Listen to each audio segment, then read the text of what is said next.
अध्याय स्वास्थ्य बीमा दावे की इस अगली वीडियो में हम स्वास्थ्य बीमा दावों की प्रक्रिया में आने वाली चुनौतियों को देखेंगे। यहाँ हम निम्नलिखित विषयों को सीखेंगे। स्वास्थ्य बीमा पोर्टफोलियो की विशिष्ट सुविधाओं को गहराई में समझना महत्वपूर्ण है, जिससे कि स्वास्थ्य संबंधी दावों को प्रभावी तौर पर प्रबंधित किया जा सके। ये इस प्रकार हैं। अधिकांश पॉलिसियां अस्पताल में भर्ती होने की क्षतिपूर्ति के लिए होती हैं, जहां कवर की जाने वाली विषय वस्तु एक मनुष्य है। यह भावनात्मक दृष्टिकोण को सामने लाती है, जो सामान्य तौर पर बीमा के दूसरे क्षेत्रों में देखने को नहीं मिलता है।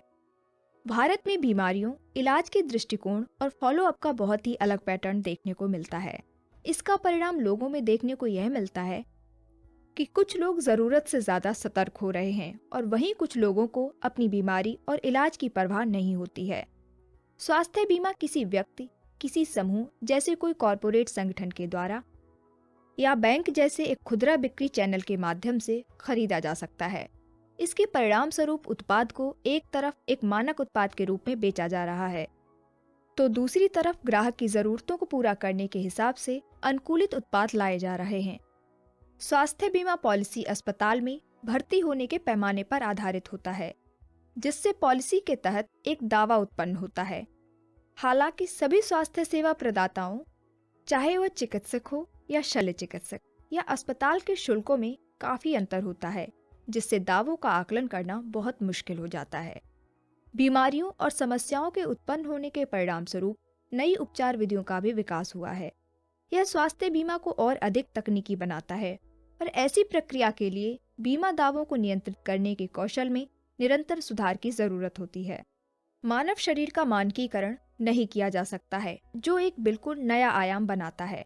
एक ही बीमारी के लिए किए गए एक ही इलाज के बारे में दो लोग अलग अलग प्रकार से प्रतिक्रिया कर सकते हैं, या उन्हें अलग अलग इलाज अथवा अलग अलग अवधियों के लिए अस्पताल में भर्ती होने की आवश्यकता हो सकती है। दावे की सेवा बीमा कंपनी के द्वारा अपने आप या बीमा कंपनी द्वारा अधिकृत तृतीय पक्ष व्यवस्थापक (TPA) की सेवाओं के माध्यम से सेवा उपलब्ध कराई जाती है। क्षतिपूर्ति पॉलिसी के तहत दो प्रकार के दावे होते हैं। वे हैं कैशलेस दावा। ग्राहक अस्पताल में भर्ती होने के समय या इलाज के समय खर्चे का भुगतान नहीं करता है।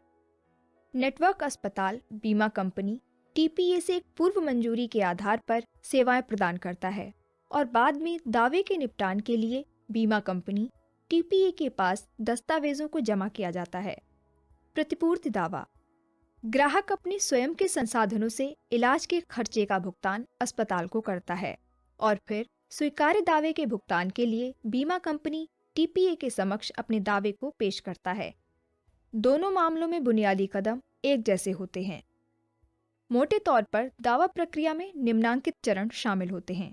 ये हैं सूचना, पंजीकरण, दस्तावेजों का सत्यापन, बिलिंग की जानकारी इकट्ठा करना, दावों की कोडिंग, दावे पर कार्रवाई, अंतिम देय दावे पर पहुंचना, दावा भुगतान, दस्तावेजों की कमी का प्रबंधन, दावों का अस्वीकरण, अधिक विस्तृत जांच के लिए संदेहास्पद दावे, दावे के दस्तावेजों का प्रबंधन, दावों का लेखा परीक्षण। आइए इनका एक एक कर विस्तार से अध्ययन करते हैं। पहला है सूचना। दावे की सूचना ग्राहक और दावा टीम के बीच संपर्क का पहला दृष्टांत है। ग्राहक कंपनी को अस्पताल में भर्ती होने की योजना का लाभ उठाने के बारे में सूचित कर सकता है, या खास तौर पर एक आपात स्थिति में अस्पताल में प्रवेश के मामले में अस्पताल में भर्ती होने के बाद भी कंपनी को सूचित कर सकता है। हाल तक दावे की घटना की सूचना देना औपचारिक था। आमतौर पर सुनियोजित प्रवेश के मामले में अस्पताल में भर्ती होने से पहले और आपात स्थिति के मामले में अस्पताल में भर्ती होने के 24 घंटे के भीतर इसकी सूचना देना आवश्यक होता है। संचार और प्रौद्योगिकी के क्षेत्र में विकास के साथ अब बीमा कंपनियों TPA द्वारा संचालित 24 घंटे खुले रहने वाले कॉल सेंटर के द्वारा और इंटरनेट तथा ईमेल के माध्यम से सूचना देना संभव है। धन्यवाद।